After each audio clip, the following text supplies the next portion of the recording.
It is regrettable that we're here at all. Years ago, in 2016, just after the Brexit referendum, I used to joke that this place should be renamed Brexit Minister Hall because we spent so much time debating the ins and outs of the Brexit negotiating process. But here we are again, because despite all of the assurances that we received in those days, it is plain and simply the case that if Brexit hadn't happened, we would not be having this debate. The difficulties that our musicians and performing artists are experiencing, the damage it's doing their careers, the talent that's being wasted, the economic opportunities that are being missed. It's because of Brexit, and particularly the desperately hard Brexit driven through by this government, with a flagrant disregard for anyone who might have been harmed by it or disagree with that approach. The problems that everyone has spoken about so far and will continue to hear about simply did not exist before the end of January 2020. So I'm sorry to drift slightly from the consensual tone with which the Mother of the House opened this debate, but I think that has to be said. This is a mess entirely of the government's making, and therefore the responsibility for resolving it lies entirely with the government. We've heard about the value of the industry to the country as a whole, and it employs more people than the steel and fisheries industries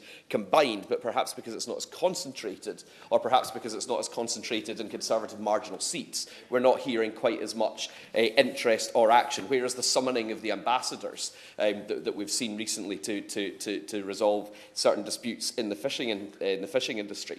I have a huge concentration, a massive wealth of talent and economic wealth, indeed, for at least some of the music industry in Glasgow North. It's home to some of the finest venues and some of the most famous artists in Scotland, but also to some of the smaller venues and an incubator for real talents of the future. And the European tour is a hugely important part of the nurturing of that future talent. And as we've heard, the opportunities are simply drying up. I've been wearing the mask of the Kinnaris Quintet, Quintet, some of whom are based in my constituency, and all women, 5 of the finest young Scots women traditional music performers in the country, and the experiences they've had are sadly being replicated all over the country. Jenn, Butterworth, one of my constituents, said, "As a musician, I feel pretty let down by the government. As I've heard, there was a possibility we could have been allowed visa-free travel, and it was denied by the government in negotiations."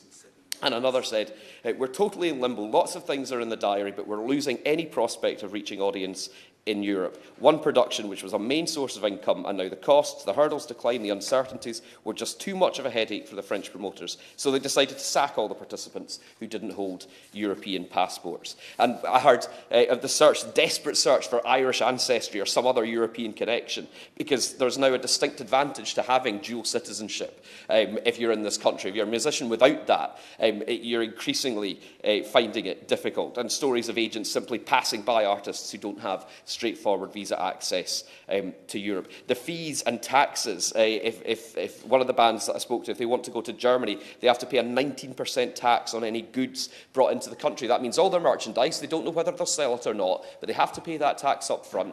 Merchandise sales are what would have covered some of their living costs and accommodation and food while they're on the road. And all of that is thrown into complete uncertainty. And we've already heard about the challenge of acquiring carnets and all the costs that go for that. And it's a particular problem, again, as we've heard, for orchestras and other large bands or ensembles. And previous models that were based on freedom of movement, simply unviable now. But we do know that there are solutions if the government's willing to work for them.